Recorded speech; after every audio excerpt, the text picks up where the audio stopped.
Hi, I'm Zoe Trask, and you're watching Black Trojan Primetime. We're giving you the latest news on Black history, culture, and society right here at USC. For this episode, we're discussing the long-term effects of book banning on college students and the Black community. So be sure to stick around to find out what's the tea. Since 2021, school districts across the U.S. have been banning books at a rapid rate. According to a new report from the respectable free speech group PEN America, they found that school book bans and restrictions in the U.S. rose 33% in the last school year. Statewide book banning is reportedly driven by conservative organizations or new legislation, who find certain novels inappropriate or offensive for children. Florida has more bans than any other state, followed by Texas, Missouri, Utah, and Pennsylvania. So what is it about these books that just make them so controversial? Well, the PEN America report found that the authors of targeted books were most often female, people of color, and LGBTQ plus individuals.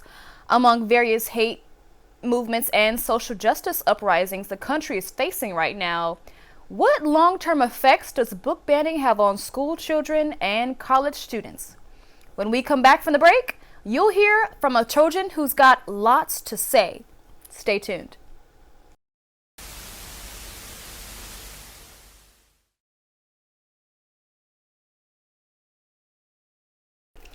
Welcome back to Black Trojan Primetime. Here with me, I have Kaleef Starks. Please introduce yourself, Miss Ma'am. Hi, everyone. My name is Kaleef Starks. I am a fellow Black Trojan. I'm a podcast host as well. My show is called The Perfect Blend, available everywhere. Check it out. Yes, also check me out on YouTube and Instagram at Kaleef Now. That's KaleefNow on Instagram and YouTube and my Twitter because I got no followers. Okay. Wonderful. Well, thank you for coming on. Thank you for having me. It's such an honor. Yes. So let's get into it, right? What do you think about the criteria that determines what book is being banned? You know, with gatekeeping and, just with critical race theory even. I think that we are in an era of just panic, right? I think when it comes to the conversations of critical race theory, you do have conservative activist groups and parents who are also a part of those groups as well. But, what's so funny is that I found out that a lot of the people who are in those groups are not even parents half the time, but they all have one goal, right? And that's to eradicate anything that is progressive, right? So I think the start is with critical race theory, right? Because like you mentioned earlier, a lot of the authors of those books that are being banned are people of color, women, LGBTQ people. So what we're seeing now essentially is anyone who's different, anyone who's not cisgender, heterosexual, white, who doesn't fit into that typical role, within our society, pretty much is a target at this point, right? And I think that also too, I think that books hold a lot of knowledge, right? It's important to read. We live in a country where, especially people such as myself, like you and I, reading, if we know how to read and if we have an education, that's seen as a threat, literally. Historically, we have seen that. So reading is definitely knowledge, and I think that's why the conservative groups are just trying their best to target that. And with that being said, reading is fundamental, okay? And let me tell you this: there are a few banned books that I listed that actually kind of shocked me, right? 1619 Project, The Hate You Give, Gender Queer, The Color Purple, Of Mice and Men, and The Black Flamingo. I mean, Kaleef, these are just classics, right? Classics that we grew up on, classics that shaped our own personal coming of age stories, our identities. I mean, what classic books have you read in the past that may be banned now? One that comes to mind that was such a pivotal book for me was I Know Why the Caged Bird Sings by Maya Angelou. That book was just phenomenal. But you know, in that particular book by Maya Angelou, she's talking about racism and touchy topics such as sexual assault and things of that nature that she experienced as a child and a teenager. You know, so a Black teenage girl in America, right? So that's a book that's definitely being targeted. The Bluest Eye is also another target as well. Beloved by Toni Morrison as well. So just books like that. George Orwell books. I was an AP English like girly in high school, so I read a lot of those books, and I really feel like they really helped inform me and transform me and give me the knowledge that I need to just know about other people's experiences and take me back to how life was at different time periods and allow me to learn. So, yeah. And you know, that brings up a good point. I also took AP Literature in high school, and we were reading a few Toni Morrison books. We did read Color Purple, reread Beloved, and you know, just having that opportunity, especially as a high school student, where that was the age where I was coming into myself, learning, you know, who I am, you know, what defines me, how do I look, you know, what is my perception to other people during that time. And I just kind of feel like, you know, it's kind of unfortunate that you know, only having access to those kind of books as an AP literature student, I feel like there was already this sense of gatekeeping when it comes to certain, you know, education and classes and, you know, curriculums. I mean, what do you think about that? What do you think about the idea of, you know, school systems across the country being able to gatekeep what information or education resources that students can have? I think that students should have a say, right, in what they want to read, what they want to know. We all know that during those years, you know, students begin to become curious about life. So I think that trying to block people from learning about different races or different, you know, cultural differences, gender and sexuality, and just basic education of gender and sexuality, which I cannot wait to get more into in a few minutes with you. I think honestly it does a disservice to our kids, first and foremost, our kids and our teenagers. And also too, I think that politicians are seeing this as a way to rally the people up and get those votes in. You know, Ron DeSantis is doing a lot of crazy things in Florida. You know, so I think that by jumping on to this book banning situation in this particular wagon, it gets parents and it gets people who are just far right, extremely riled up. That matters for votes, you know. So yeah, this is all a plan, and I definitely think it's orchestrated.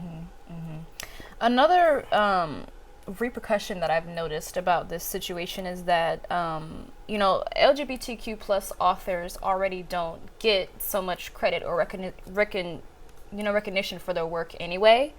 And book banning just kind of starts to ignore those in the community, especially the trans community. And what about intersectionality, those that are Black and trans? And just the overall successes of people of color. What do you think that means for, you know, those specific individuals? I think in layman's term, it sucks. You know, those individuals are voices that definitely need to be highlighted. You know, luckily we live in an age where we have the Janet Mocks of the world, the Raquel Willises of the world. And then we have other individuals who are actors and not even authors, right? But they're still teaching in their own ways, such as Laverne Cox, you know.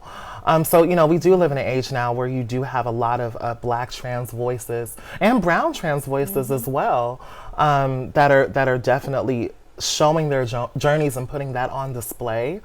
People need to see those stories. You know, people need to read these particular stories. So if those stories are being targeted and it's not heard, you know, how will people learn? How will people grow? How will people feel a sense of belonging? For example, when I read I Know Why the Caged Bird Sings, I was literally homeless with my mother in high school. I was being bullied like crazy. And I literally didn't have anywhere to look or seek inspiration, right?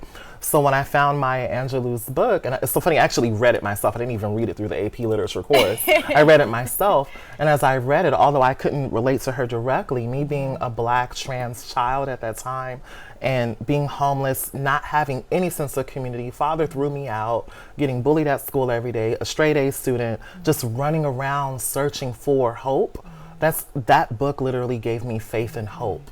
You know, outside of the prayers that I had at night, books like that showed me that, wow, this woman made it through that. I can make it through this, you know, although I have no support at all. Books like that literally, I look at it like a gift. People need that inspiration, and I think that that's why, you know, those books are being targeted. It's really sad, and it's just really unfortunate. And I'm so glad that you're able to find that beacon of light, because not all of us are able to do so. And I mean, even then, book banning also, I feel like, impacts those that are outside of the LGBTQ plus community, because it helps us to educate ourselves. And I think that even with the idea of just removing these resources, it leaves people ignorant, and a lack of understanding equals ignorance. And that actually made me think about, I don't know if you've seen, but Scholastic, they just released an apology about their efforts to segregate banned books within their system. And this definitely meant a lot to me, because I was always looking forward to the book fair, looking forward to reading, you know, new stories that were not, you know, available in class usually. And those were just always, it was just always a time for me to get excited and for me to, you know, dive into new stories. I mean, what do you think about this? Do you think that Scholastic is on the right path, or do you think there needs to be more that needs to be done? I think more needs to be done, right? An apology is great. You know, that's an acknowledgement of the wrongdoing, you know, and I think that apology was issued because, you know, no one wants to take the heat, you know. People are really upset right now. I think that, you know, people are just really riled up and emotional about topics like this, you know, and so it's a step in the right direction, but I think more needs to be done. You know, I think more defense of these particular books that are classic books needs to be done. You know, and if you have adults who are always trying to tell young people what they need to know, I also think that's a problem in itself. You know, we are in a different time now, right? So if you have adults who are constantly getting in the way and pointing the finger and saying, this book is alluding to pornography, like just all these crazy things when they haven't even read the book. It's just that the book happens to have an LGBTQ character in it, or a gay character in it, or a lesbian woman in the book, right? But, you know, those stories reflect reality. That's why people storytell. You know, we're all living in this world, and we all pass that information on. So if you're sitting here trying to destroy what I call cultural artifacts, that's a problem. You know, I mean, look at historically what happened to the book by Harriet Beecher Stowe, Uncle Tom's Cabin. Oh yeah. Right. That book caused an uproar. You know, at that time, they were saying that book incited the Civil War. But that book was literally about a slave who had a supportive owner at that time, and the daughter and the slave had a relationship, and then once word got out, the owner of that slave was murdered, and then the slave, you know, it was a mess. But you know, at that time, it was true. It was true, and it was progressive for that time period, right? So you know, once again, I think that's why stories are being there's a path of eradication happening right now, right before our eyes. You know, right along with what's going on in Palestinians and everything in Gaza. There's just this constant attack of anything that's progressive. You know, and it's just, once again, it's just unfortunate that if you see female authors, if you see LGBTQ plus authors or POC authors, people of color who are Black and brown, you know, those stories are just literally like targeted. It just, it really doesn't make sense to me. You know, because my thing is, you know, if you are so conservative, why are you so concerned about what's going on up over here? Catch that. And that's the tea. So that's the tea, Black Trojans. But tell me this, I feel like now that we're in this era of book banning, I feel like we're in this regression era, actually. And that's an era where I feel like people are going to be desperate to search for information that may be informal or unconventional. So social media, video games, and they may even be subject to misinformation. But because of this silencing movement that we're dealing with right now, I feel like people will be, more inclined to seek these ways of news. I mean, what do you think about that? I agree with you 100%. Like, I literally was with a friend last week, and she's a mentor of mine.